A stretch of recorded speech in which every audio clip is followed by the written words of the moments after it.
Trump صاحب آئے ہیں، آتے ہی غزہ ہمارا ہے، غزے کے رہنے والوں کو اردن بھیج دو، مصر بھیج دو، وہاں آباد کر دو۔ ٹرمپ صاحب، آپ ہوتے کون ہیں؟ کسی آزاد قوم کے بارے میں، اس کی سرزمین پر قبضہ کرنے اور ایک آزاد قوم کو دوسرے ملکوں میں مہاجر بنانے کا آپ ہوتے کون ہیں مداخلت کرنے والے؟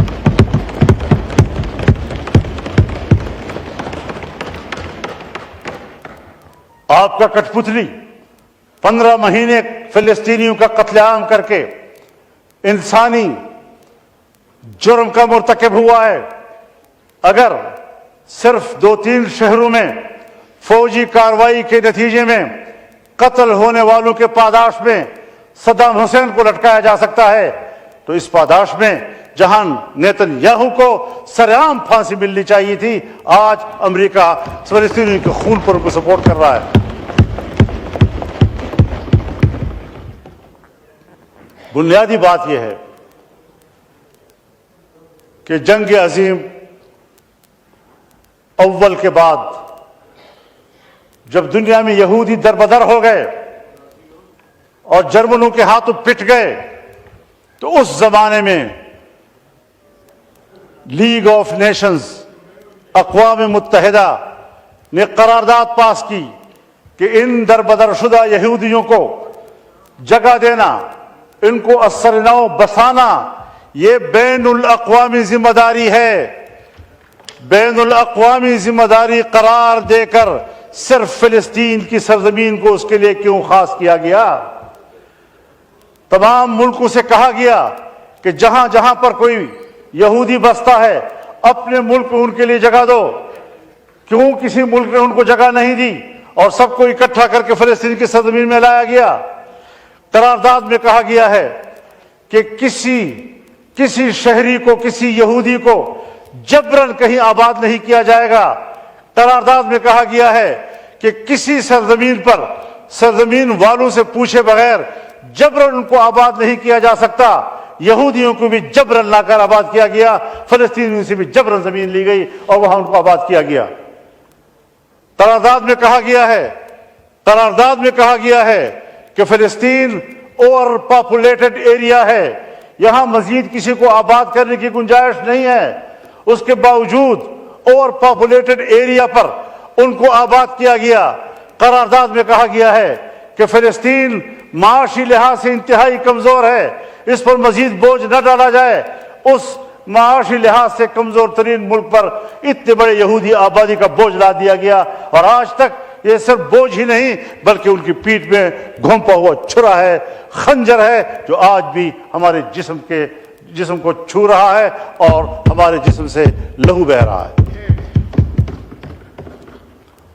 تو جناب اسپیکر، ہم کیا دوبارہ نوآبادیات کی طرف جا رہے ہیں؟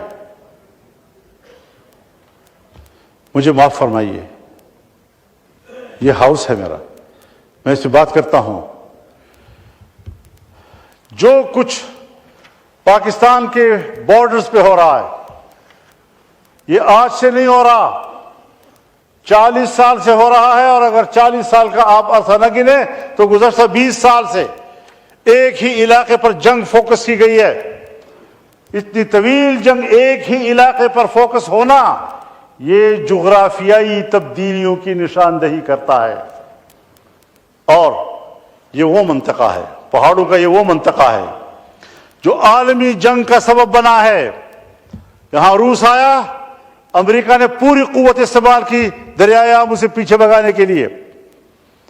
یہاں امریکہ آیا، یہاں کی معدنیات پر قبضہ کرنے کے لیے افغانوں نے لڑ کر ان کو نکال دیا۔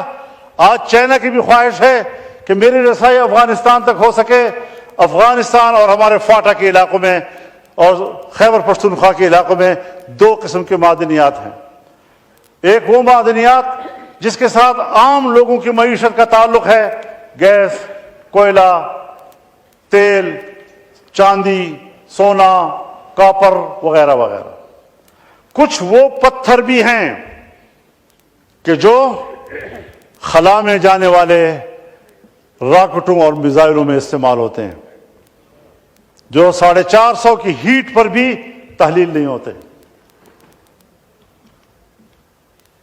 اس سے الٹا جائیں تو اتنی ہی سخت سردی میں بھی وہ منجمد نہیں ہوتے. اس کی ضرورت امریکہ کو بھی ہے, اس کی ضرورت چائنا کو بھی ہے, اس کی ضرورت رشیا کو بھی ہے. وہ ان علاقوں تک پہنچنا چاہتے ہیں اور ہمارے ان وسائل پر کہ جن کے ساتھ بڑی قوتوں کے مفادات وابستہ ہیں, جو ان کی میزائلوں میں استعمال ہوں گے, جو ان کے راکٹوں میں استعمال ہوں گے, اور اس کے لیے وہ تگ و دو کر رہے ہیں کہ کس طرح اس علاقے پر اپنا ہاتھ مضبوط کر لیں. کوئی عجب نہیں کہ اگر ٹرمپ غزہ کے بارے میں یہ بات کہہ سکتا ہے تو اس کے ایجنڈے پر یہ بھی ہو کہ قبائلی علاقے پر ہم قبضہ کر لیں, یہاں کا نظام اپنے ہاتھ میں لے لیں, پاکستان کا عمل دخل ہم ختم کر دیں. وہاں ویسے بھی اس کی ریٹ کمزور ہو چکی ہے, اور پھر اس کے بعد وہ یہیں سے ہمارے معدنیات کو بھی لے جائے, افغانستان کو بھی ڈیل کرے, تہران کو بھی ڈیل کرے, انڈیا کو بھی کرے, پاکستان کو بھی کرے اور چائنا کو بھی کرے. یہ جغرافیائی تبدیلیاں, ان کے خطرات میں محسوس کر رہا ہوں. خدا میرے وہم کو جھوٹا ثابت کر, لیکن خدا کے لیے سنو تو صحیح اس بات کو. کچھ اہمیت تو دی جانی چاہیے. ہمارے قبائلی علاقوں میں جنگیں ہو رہی ہیں, کورم ایجنسی میں جنگیں ہو رہی ہیں. کیا ریاست کی ذمہ داری نہیں ہے کہ وہاں کی صورتحال کو بہتر بنائے؟ ایک طرف آپ نے ان کو ضم کر دیا, ضم کرنے کے بعد بجائے اس کے کہ وہاں خوشحالی آنی چاہیے تھی, وہاں باغ و بہار ہونا چاہیے تھا, وہاں سبز باغ ہونے چاہیے تھی, وہاں دودھ کی نہریں اور شہد کی نہریں بہنی چاہیے تھی, الٹا ہمارے علاقے بھی خوار ہو گئے. وہاں کا امن بھی ہم سے چھن گیا, وہاں کی خوشیاں بھی ہم سے چھن گئی. یہ ہوتے ہیں فیصلے. انضمام کا یہ ویژن, اس ویژن کے ساتھ آپ کے ساتھ لوگوں نے تعاون کیا تھا, اس ویژن کے ساتھ آپ کے پارلیمنٹ کے ممبروں نے آپ کا ساتھ دیا تھا. کیا کر رہے ہیں آپ ملک کے ساتھ؟ کیا آپ اس ریاست کے ساتھ کرنا چاہتے ہیں؟ کدھر آپ ملک کو لے جانا چاہتے ہیں؟ بخدا مجھے اپنے اوپر اعتماد ہے. اگر ہمارا ایوان, حکومت ہو یا اپوزیشن, سنجیدہ ہو کر خود اعتمادی کے ساتھ اپنے وطن عزیز کے لیے خود سوچے, فیصلے کرے, ویژن موجود ہے, دلیل موجود ہے, رائے موجود ہے, تحقیق موجود ہے, ہم اس ملک کو بہتر چلا سکتے ہیں. لیکن کیوں ہم اس حد تک گر چکے ہیں کہ ہم ایک قلم اٹھاتے ہیں تو اس کے لیے بھی ایک اشارے کے محتاج ہوتے ہیں. کہ کسی لمحے ہمارے ضمیر پر کچھ گزرتی ہے یا نہیں گزرتی. تو یہ وہ ساری صورتحال ہے. حضرت میں آپ کو بتاؤں, جناب اسپیکر, ہاؤس کے نوٹس میں آ جانی چاہیے. 1 سال کے اس پورے عرصے میں باجوڑ, جہاں سے ہم اپنی پارٹی کے 90 لاش اٹھا چکے ہیں, 90 جنازے بیک وقت. روزانہ ہمارے 2-2, 3-3 جنازے اٹھ رہے ہیں ہر ایجنسی سے, اور لڑائیاں بھی جاری ہیں. ہر جرگہ میرے پاس آیا ہے. باجوڑ کا جرگہ میرے پاس آیا ہے, محمد کا جرگہ میرے پاس آیا ہے, افریدیوں کا جرگہ میرے پاس آیا ہے, شنواریوں کا جرگہ میرے پاس آیا ہے, اورنگزیب کا جرگہ میرے پاس آیا ہے, کرم کا جرگہ میرے پاس آیا ہے, وزیروں کا جرگہ میرے پاس آیا ہے, داور کا جرگہ میرے پاس آیا ہے, مسعودوں کا جرگہ میرے پاس آیا ہے.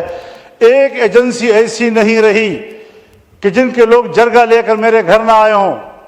ایک ہی بھیک مانگ رہے ہیں کہ ہمیں امن دو. آپ بتائیں میں کہاں سے امن دوں؟ پارلیمنٹ کی نہیں سن رہا کوئی, تو میرے ایک آدمی کی کیا سنے گا؟ فضل الرحمان کی کون سنے گا؟ ابھی پشاور میں تمام قبائل کا جرگہ ہوا, ایک ہی بات کر رہے ہیں کہ خدا کے لیے ہمیں امن دو. ہم دربدر ہو چکے ہیں.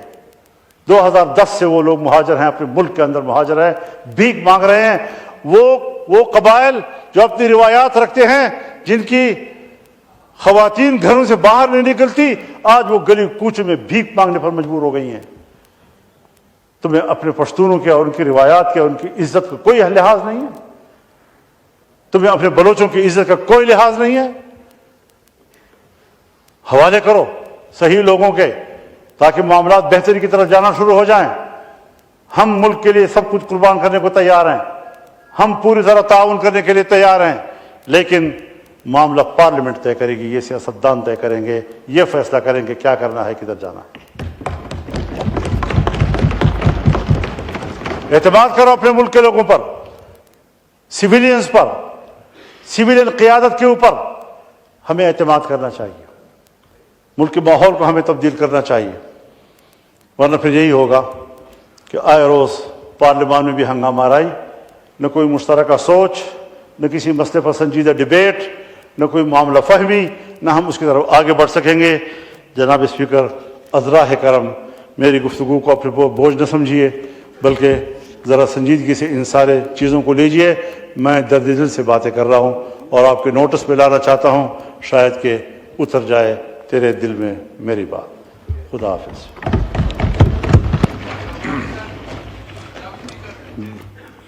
یہ ایک ریزولوشن موو کرنا چاہ رہے تھے امیر مقام صاحب، پھر میں اسد کیسر صاحب کو ٹائم دینا چاہ رہا ہوں۔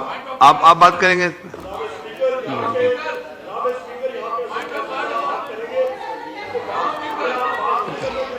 میں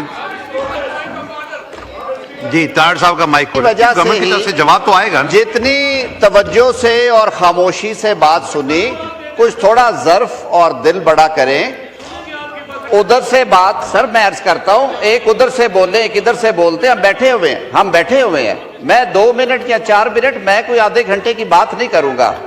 میں کچھ وہ وضاحتیں ہیں جو میں ضروری سمجھتا ہوں کرنا، اور میں اپنے دوستوں سے یہ توقع رکھتا ہوں کہ جتنے تحمل سے، جتنے آرام سے انہوں نے آج مولانا کی باتیں سنی ہیں، اب سر یہ دیکھ رہے ہیں، یہ کیمرے دیکھ رہے ہیں لیڈر آف اپوزیشن کو، یہ ظرف ہے سر ان کا، یہ ان کا ظرف ہے، یہ ان کی سیاسی سوچ ہے، یہ سننا نہیں چاہتے۔ مولانا آپ نے فرمایا کہ ان کے ساتھ بیٹھے، کن کے ساتھ بیٹھے؟ ان کے ساتھ بٹانا چاہتے ہیں جو بچوں کی طرح باری لے کے بھاگ جاتے ہیں کہ دوبارہ بیٹنگ نہ دینا پڑے۔ یہ ان کے رویے، انہوں نے پاکستان سنوارنے پہلے برباد کر کے دے گئے ہیں پاکستان کو۔ آپ نے صحیح کہا کہ معاملے یہاں پہ طے ہونے چاہیے، یہ وہاں پہ طے کرنا چاہتے ہیں۔ یہ پہلے جیل سے بندے لانا چاہتے ہیں، یہ پھر بیٹھیں گے۔ یہ پہلے 60 ارب کی کرپشن کا دھونا چاہتے ہیں، یہ پھر بیٹھیں گے ہمارے ساتھ۔ یہ پہلے اپنی ناجائز اولادوں کے فیصلے کروانا چاہتے ہیں، یہ پھر بیٹھیں گے ہمارے ساتھ۔ یہ پہلے اپنے آپ کو صادق اور امین کہلوانا چاہتے ہیں، یہ پھر بیٹھیں گے پاکستان کے لیے۔ انہیں اپنی ذات سے آگے کوئی چیز نہیں ہے، ان کے لیے سب سے پہلے عمران خان، اس کے بعد کوئی اور چیز ہے۔ اور شرم کرنی چاہیے، کورم کے پیچھے چھپنے پہ بھی آپ کو شرم آنی چاہیے۔ آپ میں یہ حوصلہ اور ظرف نہیں ہے۔ کاش آپ ہمارے مدبرین کو